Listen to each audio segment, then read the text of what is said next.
साथियों नमस्कार। हमारे शास्त्रों में वर्णित है कि राजा परीक्षित को श्रृंगी ऋषि द्वारा 7 दिन के अंदर तक्षक नाग द्वारा डसने पर उनकी मृत्यु हो जाएगी। इन शब्दों से ही परिभाषित होता है कि राजा परीक्षित को यह ज्ञात हो गया था कि उनकी मृत्यु 7 दिन के अंदर होना तय है, या यूं कहें उनका जीवन 7 दिन का शेष था। साथियों, राजा परीक्षित से हम अपनी तुलना करें तो राजा परीक्षित हमसे श्रेष्ठ थे। कम से कम उनको यह तो पता था कि मेरी आयु 7 दिन शेष है। क्या हम यह दावे के साथ कह सकते हैं कि हमारा जीवन 7 दिन बचा हुआ शेष है?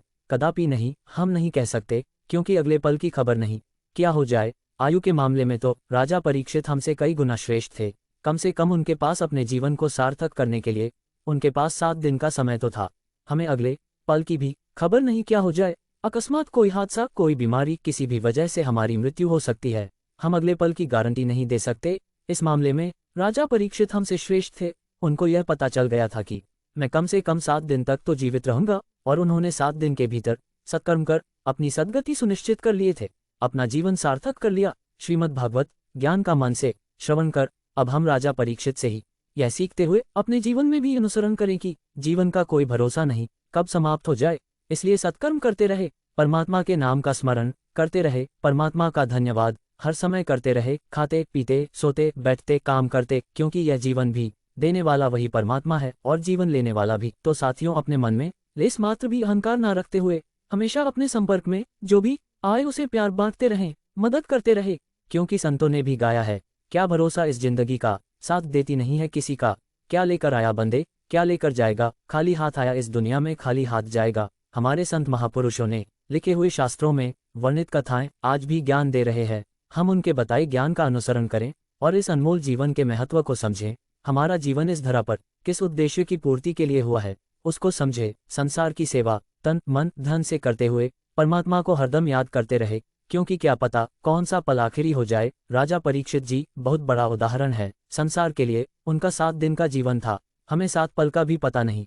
इसलिए हरदम सत्कर्म करते रहे, परमार्थ करते हुए जीवन यापन करते रहे। जहां भी हम रहते हो वहां प्यार बांटते रहे, सम्मान देते रहे, किसी को भी नीचा ना दिखाएं। परमात्मा के बनाए सब व्यक्ति समान है, किसी का दिल ना दुखाएं, क्योंकि हर दिल में परमात्मा विराजित है। किसी का दिल दुखेगा तो हम सीधे परमात्मा को दुखी करेंगे, क्योंकि परमात्मा हर दिल में साक्षात बैठे हुए हैं। हर व्यक्ति का हृदय मंदिर है, किसी को दुखी ना करें। साथियों, जीवन दीर्घायु हो कोई मायने नहीं रखता, जीवन मायने तब रखता है जब हम अच्छे नेक काम करें। कई संत ऐसे हुए जिन्होंने अल्पायु में इस दुनिया में ऐसे ऐसे महान कार्य करके परमार्थ करके चले गए, जो आज भी हम सबके लिए मिसाल है, आदर्श है। अल्पायु वाला जीवन भी दीर्घायु वाले जीवन से श्रेष्ठ हो सकता है यदि श्रेष्ठ कर्म करे तो। आज हम देख रहे हैं कि दीर्घायु होकर इस दुनिया से कई जा रहे हैं, लेकिन उनके जीवन में देखेंगे तो पाएंगे कि पूरा जीवन मात्र पेट ही भरा और धन को जोड़ा, उस धन का उपयोग परमार्थ परहित में खर्च नहीं किया। ऐसे धन का भी क्या महत्व, ऐसे व्यक्ति को कौन याद करता है। हमारे संत महात्माओं ने मन वचन कर्म से पवित्र रहकर परहित के लिए जीकर इस जहां से चले गए, आज भी हमारे प्रेरणा स्रोत बने हुए हैं। साथियों, यह दुनिया उसी को याद करती है जो इस दुनिया को कुछ दिया हो, चाहे प्रेम, ज्ञान, खुशहाली आदि। इसलिए साथियों, राजा परीक्षित से प्रेरणा लेते हुए हमेशा याद रहे, क्या भरोसा जिंदगी का, अगले पल क्या है जाए। इसलिए हर दम अच्छा सोचे, अच्छा करें, किसी के साथ भ्रष्टाचार ना करें, किसी के जीवन में हानि न पहुंचाए, प्यार सरोकार से जीवन बिताएं। जैसे हमारे संत गुरु ने जीवन जिया है, उसी मार्ग पर चलते हुए जीवन जिए। मौज मस्ती में मौत को ना भूले, परमात्मा को ना भूले, क्योंकि परमात्मा और मौत को यदि आप भूल गए तो आपसे नकारात्मक कार्य होना तय है। यदि आप परमात्मा और मौत को याद रखेंगे तो आपसे कभी भी गलत कार्य नहीं होंगे। नेकी के रास्ते पर चलकर सभी मानव को अपना समझेंगे, सभी उसी परमपिता परमात्मा के बनाए हुए संतान समझेंगे, कोई किसी में भेद नहीं करेंगे, सभी आपस में प्रेम करेंगे, तो धरती स्वर्ग बन जाएगी। स्वर्ग और नरक सब धरती पर ही तो है।